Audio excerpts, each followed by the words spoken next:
from the songbird.com, where we get grounded, take flight, and sing.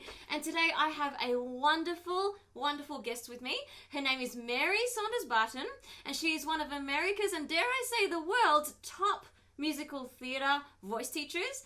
She's the head of voice instruction and professor of voice at Penn State University, and the creator of Bel Canto Can Belto, which is a fantastic DVD resource to help classical singers learn how to belt contemporary style. Hello, Mary. Welcome to the show. Thank you so much for being here. Mary, so you know what? I would really love to hear more about your journey. Like, can you just give us a bit of a short rundown on how you ended up where you are today?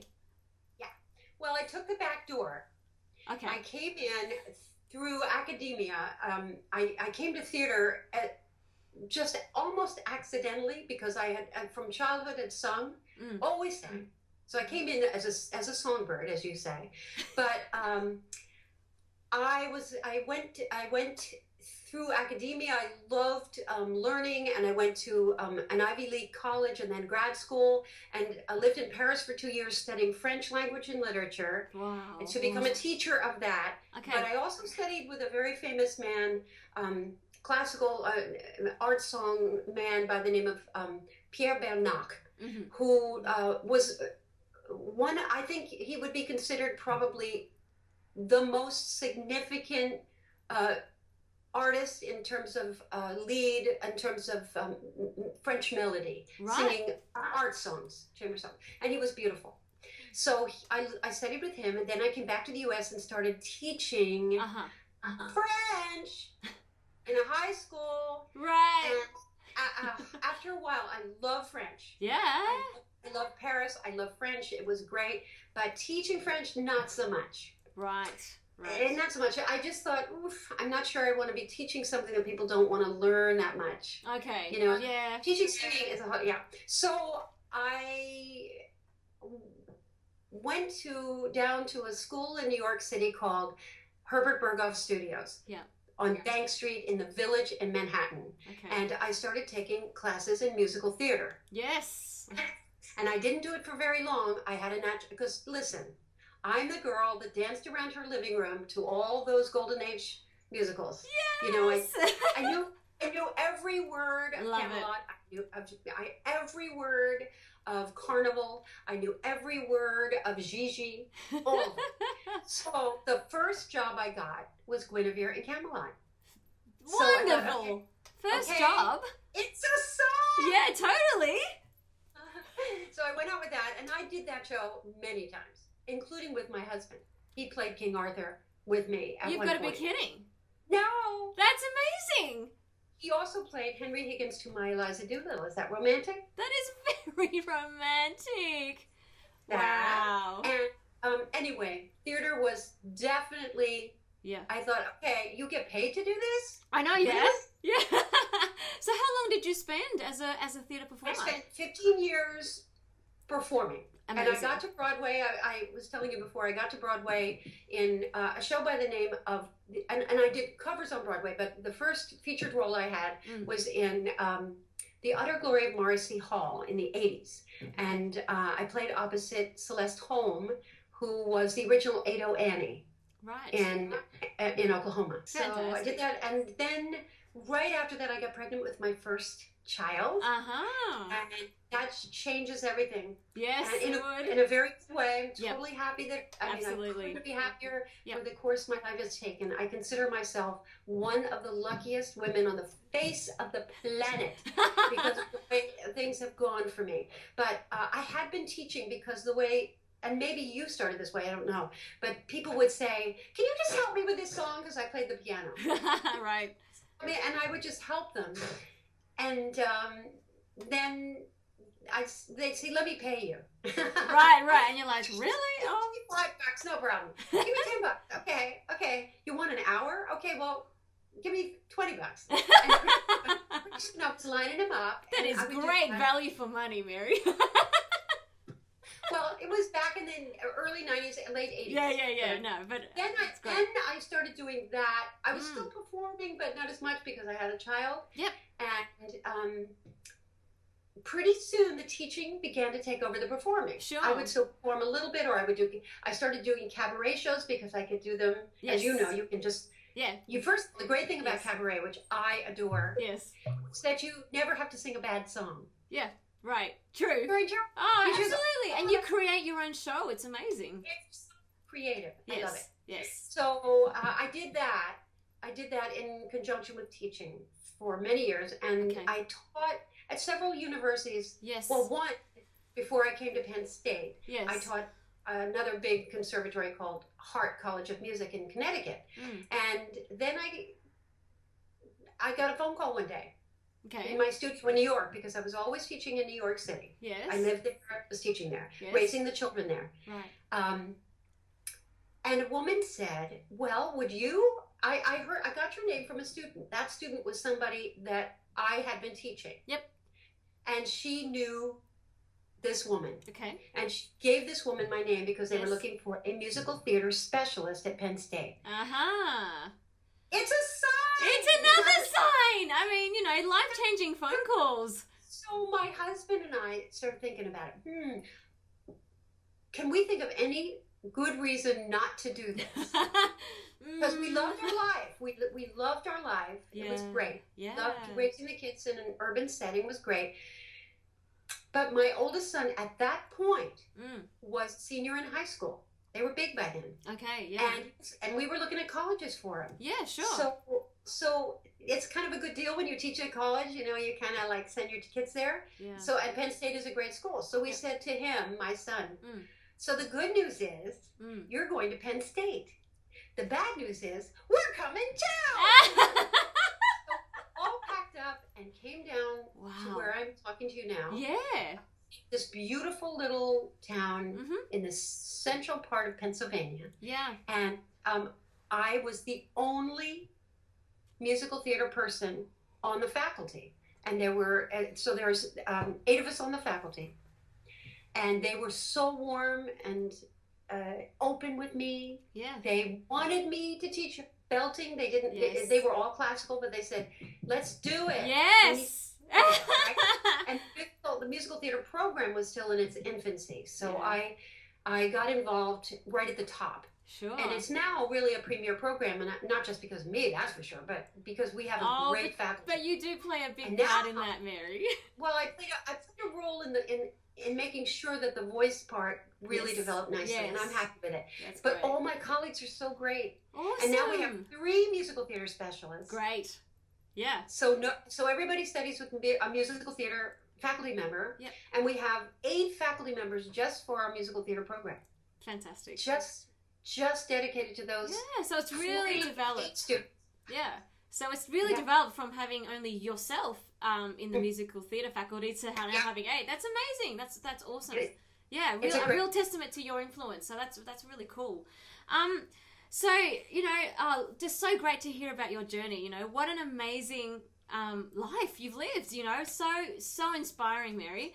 I'd like to sort of go on one side of the spectrum now and just ask you, in this journey that you've had, and it's been a rich one, it's been a long one, have you ever had a moment where, whether you felt like you failed or there was a certain big obstacle that you really had to overcome? I mean, the life of an artist and a teacher is not always easy. So I'd love to hear from you on that end. All right. Do you want me to be personal? Whatever you like, whatever you're comfortable sharing. I mean, because I have no problem telling this story, but it isn't really about me struggling with the industry, because honestly, the industry was good to me, and I feel my career has been blessed. Sure. That's a word everybody uses, but I do feel as if I fell into the right place. Yeah. But go for it. I did have a huge setback the day we were supposed to move to come here. Right. And it's very sad, so I don't want to get you upset. I mean, it's upset for me, yes. but it's also has so great positive. It's been part of the journey, so that's why I'm going to mention it. Okay. So my beloved sister was killed by a drunk driver the night before we were supposed to come to Penn State to start this job. I'm So sorry. our van was parked in the driveway. We were in the house. When you're moving and you have kids all over the house and people are, I was sleeping in my son's bunk bed, and when I found out, it was like 2 in the morning. this is not news you expect when No. you're about to, yeah. So I didn't come here right away. I went north and and joined my family there, and the whole family went north, and we stayed there for a period of time helping, and then I came down to Penn State. So, but everything had shifted because my sister, we were very, very close, and she and I raised our kids together. Wow. You know, she took care of them. She taught my youngest son to ride a bike. You know, you have that kind of relationship. Yeah. So she had two beautiful daughters. And after I came to Penn State, and the oldest one was 16, the youngest was 13 at the time. So we said, well, we need Molly, the oldest one, to come to Penn State. Yeah. Yeah. We need her to come. So she came to Penn State and ultimately went through my program. Fantastic. She became my student. Right. The youngest one, yes. when she was ready for college, there was another tragedy. Their father died. So these two girls are orphans, but they are the most amazing girls. You want to talk about flying. First of all, they sing. They're the most beautiful songbirds in my life. They sing like angels. Yeah. So Molly's had a career. She got to Broadway. My oldest one, the youngest one, is in New York now. She also went through Penn State. Yep. The oldest one's getting married this fall. So yeah. I feel as if this is a very happy ending. Yes. But honestly, it was hard. It would have been adjusting very hard to a new job and a new life with that kind of loss. Yes, so if I were to say, what is your biggest challenge? That is that was absolutely it. Yeah. That was, and I feel as if I'm very, very fortunate because I feel as if the fact that happened strengthened all of us because we needed to on behalf of my sister Wendy, but because she would look and say, "Oh, look at my girls! Look what they're doing! They just, That's amazing. They blossomed, and they did. Yes. So it's great. And my two boys. Yes. My oldest son is getting married in our backyard on October 11th. I want you to know. Yay! So it's wet. So this is a wedding fall for my family. That's awesome. Yeah, it's really cool. That's great. Thank you so much for sharing that. I mean, and just getting so up close and personal. I really appreciate that. Because a lot of the time, I guess with people like yourself who are known and out there internationally speaking and doing all this stuff, it's really easy for people to look on and just think, oh, their life's perfect.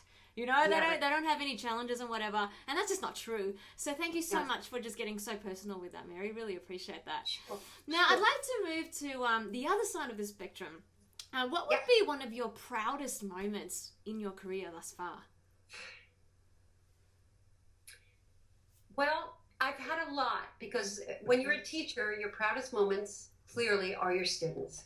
Yes, I totally resonate with that. So, of course you do. And so I'm just going to think, I have so many of them, but this summer, okay, two things. We have so many beautiful grads from the BFA program. Yeah. This summer, I drove to Philadelphia with some colleagues, and we saw my student from 2010, Caroline Bowman, perform the lead in Evita. Yes. Now, Evita is probably I would have to say, hands down, the hardest role for a woman to play in contemporary musical theater. Really? It is harder. It is harder than Wicked. Okay. All right. Why do you say that? This girl has played both roles, so she actually said that. But when you look at how much she has to do on that stage, plus die. It's not. Yeah. So I was overwhelmed with delight for her and pride. Yes. She was, and she's a beautiful human being. Yeah. A beautiful human being who stands on the shoulder. She's always looking back and thanking the people who helped her along the way. Yeah. Which is so important for all of us to do. Totally. We never get to where we are on our own, do we? Never. Nobody does this alone. Nobody does this alone. Yes. And so she's very grateful, but honestly, she was a force of nature in that role. She was so beautiful. The singing was remarkable. The acting, stunning. Yeah. I knew that I worked with her a little bit in New York City on her auditions. Right. She had 7 callbacks. Wow. 7 for this role because they did not see her as right for it. They Right. said you were too young, too Oh. tall, too pretty in that, because she's just this lovely, happy, bubbly, wonderful girl. But can you hear me? Yeah. It looks like you're going away. So it worked out great because finally she took her heels off and went in as short as she could. And she became very serious. Yeah. You know, she did everything to win that role. That's amazing. I mean, what a proud mama moment, I'd call that. Right? It was. It Yeah. is. Yeah. Yeah. It's wonderful. It's awesome. And I feel that way. Yeah, I feel that way about all of them. Yes. I have to say that. And I know that we could probably talk forever about the students because I totally resonate with that. But that's a beautiful story. That's such a beautiful story. So, I guess, just leading on from that, I'm wondering, I mean, for me, one of the takeaways of just hearing you tell that story is that, you know, never just sort of give up at, you know, if people say you're too short, you're too tall, you're not pretty enough, you blah, blah, blah, it's almost like, hey, but, you know, don't let those things hinder you. So I think that there's a really special message in that. So my next question is, you know, do you actually have any advice for, you know, budding singers out there, especially those who do want to make it on Broadway or, you know, or in general, just wanting to pursue a career in singing? You know, what's your top 3 tips, Mary? Well, okay, because everybody has something to say about this, you know, and I have colleagues who will say, find your brand, find out what you represent. Right. And I don't think that's not a good idea. Sure. But for me, I think if you need to take joy and continue taking joy in what you're doing. What happens, I teach in New York City every other weekend. I have a studio there. Yeah. And what I've noticed about people who have been in New York for any length of time, if they aren't hitting, if they are not hitting and it's just not working, yes, they start to get depressed. Yes. And the first thing casting people notice. Yeah, right. Okay. If you're feeling that, you have to go take care of that. Yeah. Which is what you cannot continue. And sometimes they are feeling that and don't realize the impact it's having on the rest of the world, because sometimes it's a kind of anger. You know what I'm talking about. I would say, take care of yourself. Yes, that's great. Make sure you're a happy, joyous person who wants to do this. Do not do it for the bucks. That's good. Exactly. Right. Well, because you'll be disappointed. And then if somebody says, you know, I want to pay you $5,000 a week for this. Thank you. Great. I'll do that. But if they want to pay you $5 a week and it's something that you would love to do, then figure it out. Figure out a way to do something like that, because that's how you grow as an artist. You don't grow as an artist just by pursuing the dollars. Yeah, absolutely. I totally agree with that. Yeah, it has to be out of the love. Yeah. For those opportunities. Yes. And keep the joy. I mean, once the joy goes away, look for something else to do. Right. Okay. Look at your face. I have never seen you, even when you're struggling with something, and a couple times I've seen you, you know, working hard to get something to work. I've never seen you look as if you don't have joy in what you're doing. Right? Yeah, absolutely. I love music so much, and I'm glad that radiates out. It does. Cool. It does. Thanks, Mary. That's really sweet. So then here's my next question then, just following on from what you said. I totally agree that, you know, the vibe that you bring, it's just really obvious and people will feel it straight away if you're not doing well, you know, emotionally. So what are your tips on how to take care of yourself and to stay joyous and to stay happy and healthy? Well, sometimes you need someone else. You need some therapy. You need somebody to talk to. Yeah. You need to do things that bring you joy. Yes. Surround yourself, and you hear this all the time, surround yourself with people who bring you up, not down. Yeah. Got it. That's great. Right? Absolutely. And if people are bringing you down and you don't understand why, look and see if there's something that's bringing them down, and maybe you can help them. But the most important thing is, don't let yourself be brought down. There's no reason to. Yes. And if you have a great challenge, and I shared that one thing with me, it's that was tremendous grief. Yes. And we have grief in our lives. That's Yes. just part of being human. Yes. You unfortunately never know when it's going to hit like that. That's right. But that isn't the same thing. That's what makes you human. But depression is like locking yourself away from life. Yeah. Right? Yeah. It's a closing and a holding. And people don't sing when they're depressed. The saddest song in the world, you take joy in singing it. It's right? true, you know. Yeah, definitely. You can't be singing from that locked place. Yes. Where the emotions are tight. You have to allow yourself to be fully engaged in the world. Yes. So sometimes you need a therapist. Yep. Sometimes you do. And I do advise my students to take full advantage. Of the support that's around them. Yes, definitely. Because, you know, I mean, the thing about, you know, pursuing singing as a career for artists, the reality is that there's going to be a lot of rejection, right? Yes. And how do we not tie our identity up with the rejection? You can't, right? Right. You can't and I am somebody that did have trouble. Yes. So that's another challenge. I did have trouble with rejection. Yeah. I did feel, and I knew that it could erode me as a person. You can't let it erode you. You can't let it, yes. No, you have to stay the same person. Yes. And if you feel that's starting to happen, then, you know, you need help. Because what I think is really good advice for auditioning. Yes. To consider it an opportunity to perform which you love to do. Got it. That's fantastic. Yeah. This is something you love to do. Here you get a chance. Somebody just told you get to sing a song for them. Yay! Totally. I love that.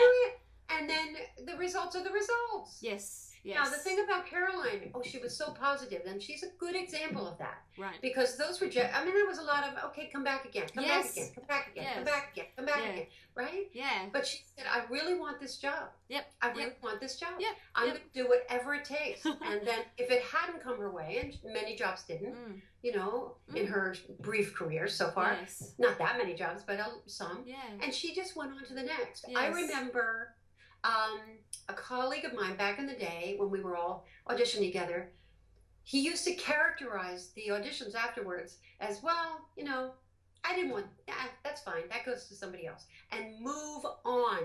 Move on. Because you know what I'm talking about. Yes. So many performers worried to death the thing that they just auditioned for. Sure.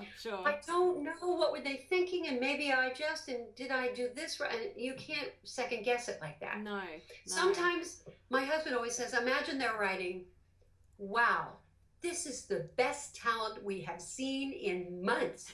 Unfortunately, we can't use her. Right. Right, but say they're saying that. You might as well go, if you did your job, if you come away thinking, I did my absolute best. Yes. It was then you have nothing to worry about. Absolutely. Yes. And obviously it's important to keep studying. Yes, keep improving. So you take your acting, you take your audition classes if you can. You know, you get feedback. Yes. From audition classes is really good because sometimes there are things you don't know that you're projecting. True. Yes, absolutely. Yeah. You just can't see it in yourself. Yeah. You just don't know. Yeah. So that's useful, and always take acting and always take dancing. Yeah. If you want a musical theater career, it is a three-legged stool. Oh, totally. Yeah. That was just like, yes, absolutely. You know, that was just like so many nuggets of gold, Mary. Amazing, you know? Oh. Really, really, really, you know? So thank you so much. You're welcome. And you know what, I really would love for you to talk a little bit about this amazing resource that you've created with this really quirky name, which I absolutely love, Bel Canto Can Belto. Can you tell songbirds out there about this and how it could help them? Yeah. Well, I have 2 DVDs, which are one of which is not quite ready to be released yet, but I would say, but it's coming soon. Watch this space, songbirds. Yeah, it's done, but it needs to still be mastered. But I have one on teaching women to sing musical theater. The reason for the title is because it represents my point of view. My point of view is that classical traditions and contemporary musical theater can serve each other and support each other, and you sing better if you use the whole voice. Absolutely. And also, so the male component, the male DVD is called What About the Boys, the one that's about to be released. Yes. And that supports my other theory that men and women are taught the same approach. So it's gender neutral. Yeah. Because everybody has a larynx, and the larynxes, the larynges have the same muscles. Yes. The male larynx is larger, so the male spends more time in chest. Yes. But when he gets to that higher place, and every musical theater singer has to go up. Yes. Everybody's going up these days. Oh, absolutely. Yeah. He has to do the same thing the girls do when they belt. Yep. It's the same. These are the boys. They mix, they use falsetto, and they do that big, high, bright bell. So that's what those two DVDs are hopefully going to be sold kind of as a pair. Sure. Yeah. Okay, yeah. So you said with the first one that you did for women. Teaching women, yep. So you said it represents your point of view. Classical and musical theatre techniques serve each other. Can you just elaborate a little bit more about that? Yes. We have a graduate program at Penn State now for teachers. It's an MFA in pedagogy for musical theatre, which started, this is its third year. And so we have graduated one person, and we have 3 more in the program. And it's very exciting. They are taking 1 classical lesson per week and 1 musical theater lesson per week. Fantastic. And they have to sing both styles big time. One of them is doing Musetta in La Boheme, plus she did The Witch and Into the Woods. That's what I mean by Bel Canto Can Belto. Yes. Right? Totally. Is that she came in, okay, the first girl who just graduated came in with a golden age soprano. No belt. Right. But her golden age soprano was like Julie Andrews, kind of speaky in the middle. Yeah. So that she could get launch right into a belt. Right. She belts crazy. Then she opened up her really high top so she could get a classical top on it. Yeah. She's the one I brought with me to Australia. She sings everything now. Yeah, and so it makes her a great. very fine teacher because she can model for a 13-year-old how to sing sweetly through the middle, and she can belt to the moon. Yes. The girl I have now had a Broadway career, and she already belted like crazy, but she didn't have the soprano lift, that lofty feeling. So she's working the other way. Yeah. So, and then we have a male singer who came in as a classical, totally opera. Yeah. Totally opera guy.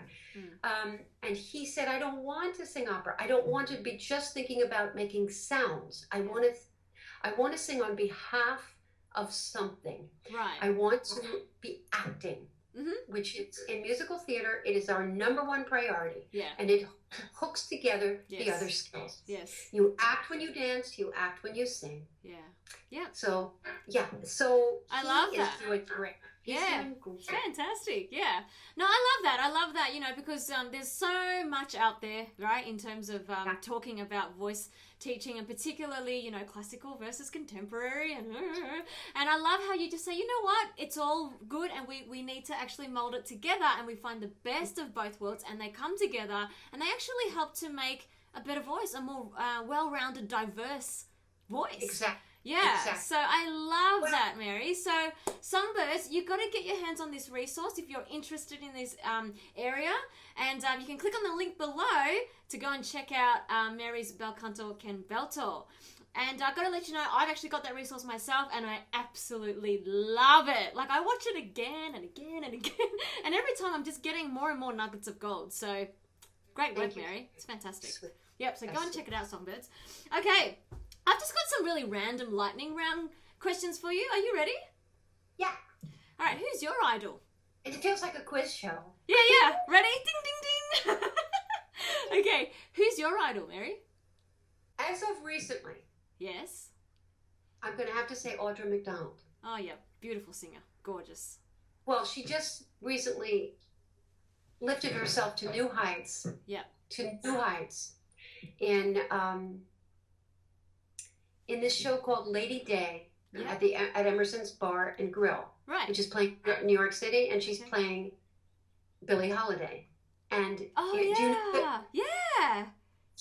Oh, that'd be amazing. Go on YouTube and have you listened to it? I listened to just, there are some clips on there. I will. You will not believe. All right, definitely I will go check that out. Fantastic. What's your favorite movie?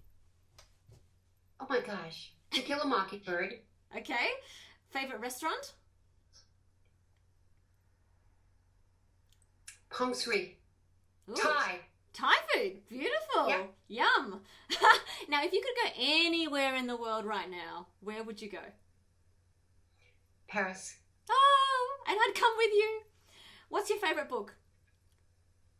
My favorite book. I have so many. Just one. No, The Goldfinch. The Goldfinch by? Donut's Heart. Okay. C-A-R-T. It's wonderful. Now, I know that you love doing what you do right now, so it's a hard question. But just as a fun, what else would you do? Right. You would write. Yes. So, as in write books or screenplays, Broadway theatre shows? What do you mean? I would start writing and see where it led me, but I would probably write books. Awesome! All right. Well, let me know when your first book's out. Okay. Okay. You went through the lightning rounds really well, Mary. Very well done. Now, I have one final question for you. What? So, the Songbird Tree's tagline is "Get grounded, take flight, and sing." Can you give some sort of parting advice for our songbirds that are watching from all around the world to help them do this?